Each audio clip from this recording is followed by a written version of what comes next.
এইবার ভারত সফরে টি-20-তে মাহমুদুল্লাহর অবসরের ডাক, এখন শুনবেন বিস্তারিত।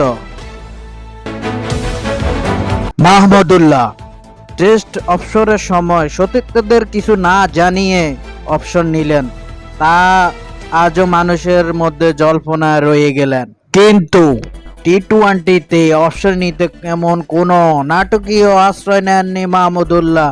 আনুষ্ঠানিকভাবে বিদায়ের ঘোষণা দিয়েছেন। আগামীকাল ভারত বিপক্ষে সিরিজ দ্বিতীয় টি-20 ম্যাচ খেলবে বাংলাদেশ।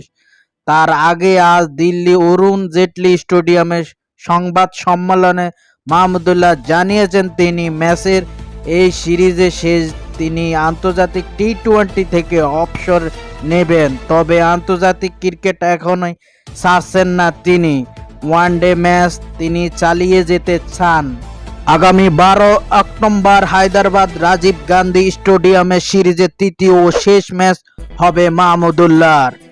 এই ব্যাটসম্যান মিডল অর্ডার বাংলাদেশে অনেক হাসিয়েছেন, অনেক কাঁদিয়েছেন এবং বাংলাদেশের ক্রিকেট প্রেমী মানুষের মধ্যে আজ যখন বিদায় বেলায় কেমন অনুভূতি হচ্ছে, লাইক কমেন্ট সাবস্ক্রাইব করে জানিয়ে দিন।